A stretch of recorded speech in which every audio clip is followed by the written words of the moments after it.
जी आज हम लोग सीखेंगे कि कोई भी रिमन इंटीग्रेबल फंक्शन हो हमारे पास तो वो लाजमी तौर पे क्या होगा, बाउंडेड होगा। कोई बात। तो इस चीज़ को प्रूव करने के लिए थ्योरम को हम लोग कैसे प्रूव करेंगे। हम लोग सपोज कर लेंगे कि जो f गिवन है मेरे पास फंक्शन फॉर रिमन इंटीग्रेबल है, लेकिन रिमन इंटीग्रेबल होने के बावजूद गिवन फंक्शन उस गिवन इंटरवल पे बाउंडेड नहीं है। हम लोग इसको कंट्राडिक्शन के तहत प्रूफ करेंगे। उन्होंने प्रूफ ये करना है कि जो भी रीमन इंटीग्रेबल फंक्शन होगा वो लाजमी तौर पे बाउंडेड भी होगा उस इंटरवल पे। अब हम लोग कैसे सपोज कर लेते हैं वो रीमन इंटीग्रेबल तो है लेकिन वो बाउंडेड नहीं है। बाउंडेड ना होने का मतलब क्या है कि आपके पास कम अज कम उस इंटरवल में एक पॉइंट ऐसा जरूर होगा, ए टू बी इंटरवल लिया है अगर मैंने, तो इस इंटरवल में कम अज कम एक पॉइंट जरूर ऐसा होगा कि इस पॉइंट पे मैं फंक्शन की वैल्यू लूं, इसको मैं एक्स के कह देता हूं। इस पॉइंट में अगर मैं फंक्शन की वैल्यू लूं, उस फंक्शन की वैल्यू क्या आ जाएगी, बहुत बढ़िया आ जाएगी। इट मीन्स दैट यहाँ तो इस फंक्शन की वैल्यू इस पॉइंट पे क्या आ जाएगी, उस अल्फाज में इन्फिनिटी आ जाएगी, यहाँ माइनस इन्फिनिटी आ जाएगी। कम से कम एक पॉइंट तो जरूर ऐसा होगा, एक से ज़्यादा भी हो सकते हैं, जिसपे फंक्शन की वैल्यू क्या आ जाए, इन्फिनिटी या माइनस इन्फिनिटी आ जाए। तो बॉन्डेडनेस की बात क्लियर हो गई है। अब हम लोग ने ये प्रूव करना है कि ये बॉन्डेड होगा, लेकिन मैं सपोज करके चाह रहा हूँ वो बॉन्डेड नहीं है। अगर बॉन्डेड नहीं है इट मीन्स दैट मेरे पास इस इंटरवल में कम से कम एक पॉइंट ऐसा जरूर होगा जहाँ पे फंक्शन वैल्यू क्या आ जाएगी, प्लस माइनस इन्फिनिटी आ जाएगी।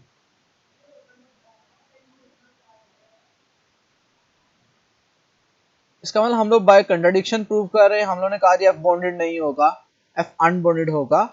जब एफ अनबॉन्डेड होगा, ओके होगी बात, तो ये मैंने सपोज कर लिया। लेकिन अब मैं सबसे पहले डिफाइन करने लगा कि अगर एफ रीमन इंटीग्रेबल है तो हम लोगों ने क्या कहा था, अगर रीमन इंटीग्रेबल होगा तो मेरे पास एक एल एग्जिस्ट करेगा, कांस्टेंट रियल नंबर, जिसके कॉरस्पॉन्डिंग मुझे क्या मिलेगा, एप्सिलॉन। और यहाँ पे मैं एप्सिलॉन क्या चूज कर रहा हूँ, 1 चूज कर रहा हूँ, क्योंकि फॉर एवरी एप्सिलॉन के लिए बात ट्रू है। जब फॉर एवरी एप्सिलॉन के लिए बात ट्रू होगी तो मैं यहाँ पे जो बाय डेफिनेशन के मुताबिक एप्सिलॉन क्या ले लेता हूँ, 1 ले लेता हूँ। रिपीट कर रहा हूँ, रीमन इंटीग्रल की जो मेरे पास होती थी डेफिनेशन वो यही होती थी ना, कि एक रियल नंबर एग्जिस्ट करेगा एल, किससे, आर से, तो क्या एग्जिस्ट करेगा, एप्सिलॉन एग्जिस्ट करेगा। For any epsilon greater than 0 there exist delta epsilon such that any tag partition less than delta. और ये वाला आंसर किससे लेस आना था, एप्सिलॉन से। तो यहाँ पे मैंने एप्सिलॉन क्या चूज कर लिया, एग्जैक्टली 1 चूज कर लिया। तो 1 के लिए भी बात ट्रू होगी। जब 1 के लिए ट्रू होगी तो मैंने कहा उस 1 के कॉरस्पॉन्डिंग डेल्टा एग्जिस्ट करता है, जो इस टैग पार्टीशन होता है, इस कंडीशन को क्या करेगा, सेटिस्फाई करेगा। ये मैंने क्या लिखी है, एग्जैक्टली डेफिनेशन लिखी है रीमन इंटीग्रल की। फंक्शन रीमन इंटीग्रल हो तो वो इस कंडीशन को क्या करेगा, लाजमी सेटिस्फाई करेगा। यहाँ पे एप्सिलॉन आना था लेकिन एप्सिलॉन की जगह मैंने पार्टिकुलर लिया 1 ले लिया, राइट। अच्छा जी, यहां तक तो होगी बात क्लियर। अब ये क्या, यहाँ पे एनी टैग पार्टीशन है, क्योंकि किसी भी टैग पार्टीशन की बात ट्रू होगी। अब हम लोगों ने एक प्रॉपर्टी पढ़ी है, और वो प्रॉपर्टी क्या है, वो ये है कि अगर ए बी की एब्सोल्यूट वैल्यू को सब्ट्रैक्ट करके एब्सोल्यूट वैल्यू ली जाए तो वो लेस देन होती है ए की एब्सोल्यूट वैल्यू माइनस है बी की एब्सोल्यूट वैल्यू। तो बिल्कुल ये यही प्रॉपर्टी मैं यहाँ पे इस पे लगाता हूँ सिर्फ और सिर्फ। जब मैं इस पे लगाऊंगा तो ये मेरे पास ए है सारे का सारा सम, और जो इंटीग्रल का आंसर आ रहा है वो सारे का सारा मेरे पास क्या है, बी है। तो ए माइनस बी की एब्सोल्यूट वैल्यू किससे बड़ी होगी, ए की एब्सोल्यूट वैल्यू माइनस बी की एब्सोल्यूट वैल्यू और होल की एब्सोल्यूट वैल्यू से। और ये सारा आंसर किससे लेस है, 1 से लेस है, इसके मुताबिक। यहाँ तक तो बात क्लियर हो गई है। तो यहाँ से इसका मतलब मैं ये चीज लिख सकता हूँ कि रीमन सम की एब्सोल्यूट वैल्यू माइनस एल की एब्सोल्यूट वैल्यू होल की एब्सोल्यूट वैल्यू लेस देन 1 आ गई। तो यहाँ पे इनइक्वालिटी का आपको पता है एब्सोल्यूट वैल्यू खत्म करूंगा तो ये क्या आएगा -1 less than x less than 1 और ये एल मोड यहाँ पे माइनस का हो रहा है तो सब तरफ जाके क्या ऐड हो जाएगा। और इससे यहाँ से डायरेक्ट ये वाला भी लिख सकता हूँ क्योंकि हम लोगों ने ये इनइक्वालिटी बार बार यूज की है कि x माइनस ए लेस देन की एब्सोल्यूट लेस देन डेल्टा हो, a minus delta less than x आएगा less than a plus delta आएगा। यहाँ पे x क्या आ रहा है, रिमन सम आ रहा है, b a यहाँ पे क्या आ रहा है, l आ रहा है और यहाँ पे डेल्टा का क्या आंसर आ रहा है 1 आ रहा है। तो क्या आएगा -1 प्लस l की absolute value less than रिमन sum less than 1 plus delta. तो यहाँ तक बात क्लियर होगी। अब वो क्या करता है, वो कहता है जी कि मैं और कोई पार्टीशन लेता हूँ और उस पार्टीशन को वो नाम देता है, इस तरह वो रिप्रेजेंट करता है। अब वो पार्टीशन कैसे ले रहा है ये जरा बात देखिएगा जरा जी। वो ये पार्टीशन ले रहा है x0 टू xn जिसको हमने क्यू का नाम दिया और ये टैग पार्टीशन है। अब वो कहता है मेरे पास ये एक इंटरवल है जिसके अंदर फंक्शन वैल्यू क्या है, अनबाउंडेड है किसी एक पॉइंट पे, इसको मैंने के एक्स के -1 एक्स के से रिप्रेजेंट किया क्योंकि मैं स्टार्ट में बता चुका हूं। मैंने यहाँ पे सपोज किया फंक्शन क्या है, अनबाउंडेड है। जब मैंने सपोज कर लिया फंक्शन अनबाउंडेड है तो कम से कम एक पॉइंट ऐसा जरूर मिलेगा जहां पे फंक्शन की वैल्यू इन्फिनिटी या माइनस इन्फिनिटी आ जाएगी, राइट। तो हम लोग ने कहा हम लोग एक टैग पार्टीशन ले रहा हूं और वो पार्टीशन कैसे है कि वो जो पॉइंट है जिसपे इन्फिनिटी या माइनस इन्फिनिटी आना है कम से कम एक पॉइंट, वो पॉइंट किस इंटरवल में एग्जिस्ट करता है, एक्स के -1 इंटू एक्स के में, राइट।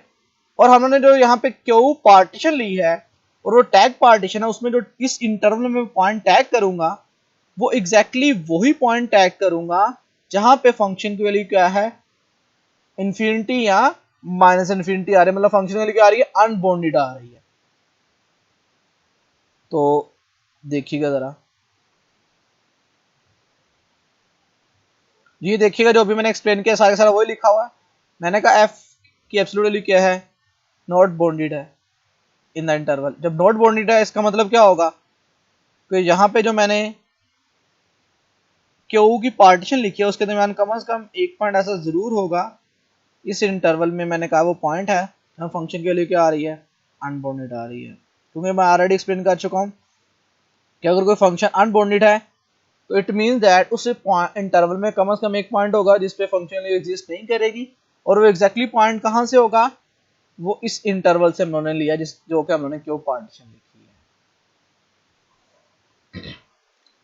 तो यहाँ से तो एक बात क्लियर होगी कि इस इंटरवल में एक पॉइंट होगा ये वाला जहां पे मैं फंक्शन की वैल्यू पुट करूंगा और फंक्शन का आंसर क्या आ जाएगा, इन्फिनिटी या माइनस इन्फिनिटी आ जाएगी इस इंटरवल के अंदर। और उसको मैंने नाम दे दिया टैग पार्टीशन करके टीके का, इसका नाम दे दिया उसको मैंने टीके का। अब इसके अलावा जो मर्जी पॉइंट पुट करो इंटरवल में, हम लोगों ने कहा वहां पे फंक्शन वैल्यू क्या आ रही है, फाइनाइट आएगी, लेकिन इस इंटरवल में फंक्शन वैल्यू क्या आ रही है, इन्फिनिट आ रही है क्योंकि फंक्शन अनबाउंडेड हम लोगों ने कहा है, राइट। कम से कम एक पॉइंट, और वो पॉइंट मैंने क्या लिया है, टी के लिए, और वो किस इंटरवल में, एक्स के -1 में। अब आप लोग देखो, आप हर एक इंटरवल की 1 बाय 1 वैल्यूज निकालो, मतलब t1 एफ ऑफ t1, यहाँ से पहले t1 आ जाएगा, यहाँ से t2 आ जाएगा, यहाँ से क्या लोगे आप लोग, t3 लोगे, यहाँ से क्या लोगे आप लोग, t के लोगे, इस तरह लेते जाओगे। तो आप लोग एक चीज देख रहे हो कि जो एफ ऑफ टी के है आपके पास यहाँ पे दिया गया, ये एफ ऑफ टी के जो आपके पास दिया गया है, यहाँ इसकी value F of t1 F of t2 F of T के सब वैल्यू से क्या आएगी, ज्यादा आएगी। ज्यादा क्या आएगी, बल्कि कोई भी पॉइंट होगा उससे हमेशा वैल्यू किसकी आएगी, ज्यादा आएगी। इसलिए मैंने ये कहा है जी कि जो F of t1 x0 minus x1 ये कोई फाइनल नंबर आना था, ये भी कोई फाइनल नंबर आएगा, ठीक होगी बात। हम लोगों ने कहा जैसे जो पिछला इंटरवल है एक्स के -2 उसमें भी फाइनाइट आएगी, राइट। तो इन सब का मैंने 1 1 सामने लिया, सिर्फ एक इंटरवल को छोड़ दिया। किस इंटरवल को छोड़ दिया, वहां पे जहां पे फंक्शन वैल्यू क्या होनी थी, मैंने कहा था जिस इंटरवल में फंक्शन वैल्यू क्या हो रही, अनडिफाइन हो रही, सिर्फ उस इंटरवल को छोड़ के बाकी तमाम इंटरवल्स पे वैसे मैंने क्या ले लिया, रीमन सम ले लिया, तो ये कोई फाइनाइट नंबर आएगा, और 1 प्लस एल ले लिया। लेकिन अगर मैं इस इंटरवल पे लूंगा फंक्शन की वैल्यू, तो वो इन तमाम के सम से भी क्या होगी, बड़ी होगी। क्यों? क्योंकि फंक्शन क्या है, अनबाउंडेड है। अगर अनबाउंडेड होगा तो मुझे एक चीज क्लियर है कि वो इन तमाम सम से क्या आएगी, वैल्यू बड़ी आएगी, क्योंकि वो किसी भी नंबर से छोटी नहीं आएगी वैल्यू। तो इसलिए मैंने इन सब का सम इस वैल्यू से क्या कर दिया है, लेस कर दिया। यहां तक बात क्लियर होगी।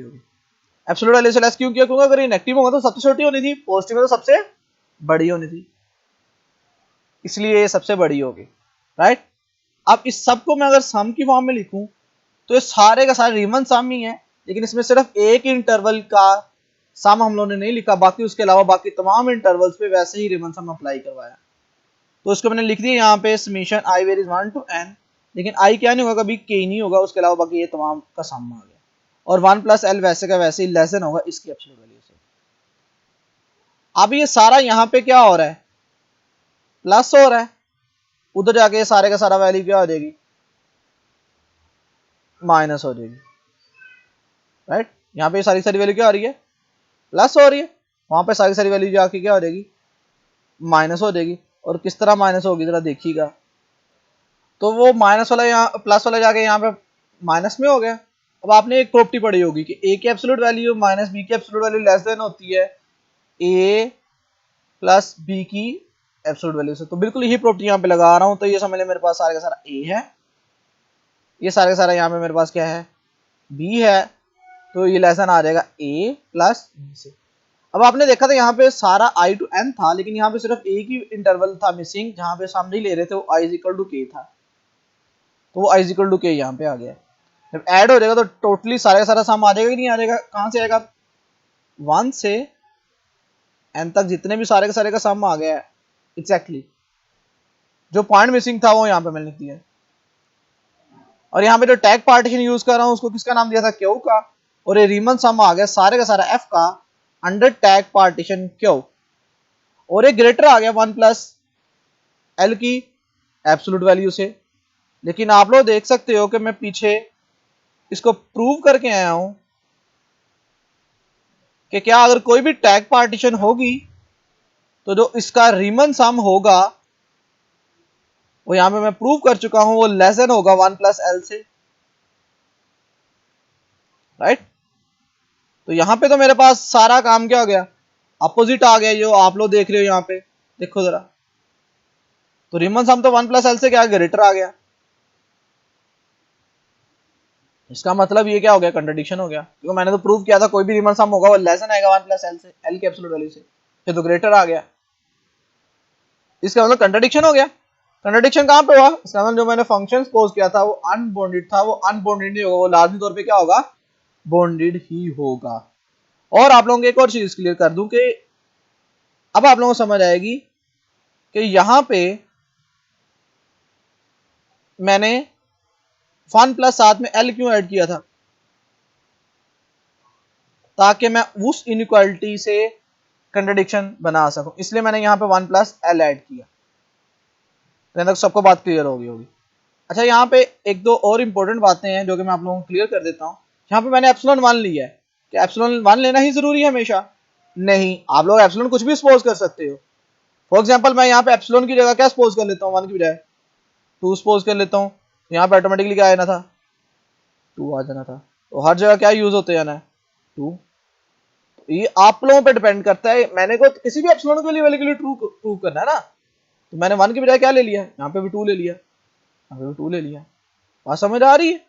तो यहाँ पे फिर मैं 1 प्लस एल ऐड करने बजाय क्या ऐड कर दूंगा, 2 प्लस एल की एब्सोल्यूट वैल्यू के लेस होगा, तो यहाँ पे 2 प्लस एल लेस देन आ रहा है। इसका मतलब आप लोग एप्सिलॉन की कोई भी वैल्यू चूज करके ये प्रूव कर सकते हो, हम लोग कोई भी आर्बिट्रेरी वैल्यू ले सकते थे एप्सिलॉन की। तो यहाँ तक आप लोगों को बात क्लियर होगी। इसलिए आप लोग घर में अगर आप लोगों को ये थ्योरम का प्रूफ समझ आ रहा है तो घर में एप्सिलॉन की कोई और वैल्यू लेके बिल्कुल इसी तरीके से उसको प्रूव करके चेक कीजिएगा, आप लोगों को सारी बात क्लियर हो जाएगी। यहां तक तो क्लियर होगी बात कि कोई भी रीमन इंटीग्रेबल फंक्शन होगा तो लाजमी तौर पे वो क्या होगा, बॉन्डेड ही होगा। लेकिन क्या अगर कोई बॉन्डेड फंक्शन हो वो रीमन इंटीग्रेबल होगा? लाजमी। इन सिंपल वर्ड्स में मैं ये कहना चाहता हूं कि क्या इसका कन्वर्स भी ट्रू है? मतलब अगर कोई बॉन्डेड फंक्शन होगा तो रीमन इंटीग्रेबल लाजमी होगा? नहीं, इसका कन्वर्स ट्रू नहीं है। ऐसे फंक्शन मिल जाएंगे जो बॉन्डेड तो होंगे लेकिन रीमन इंटीग्रेबल नहीं होंगे। शुक्रिया।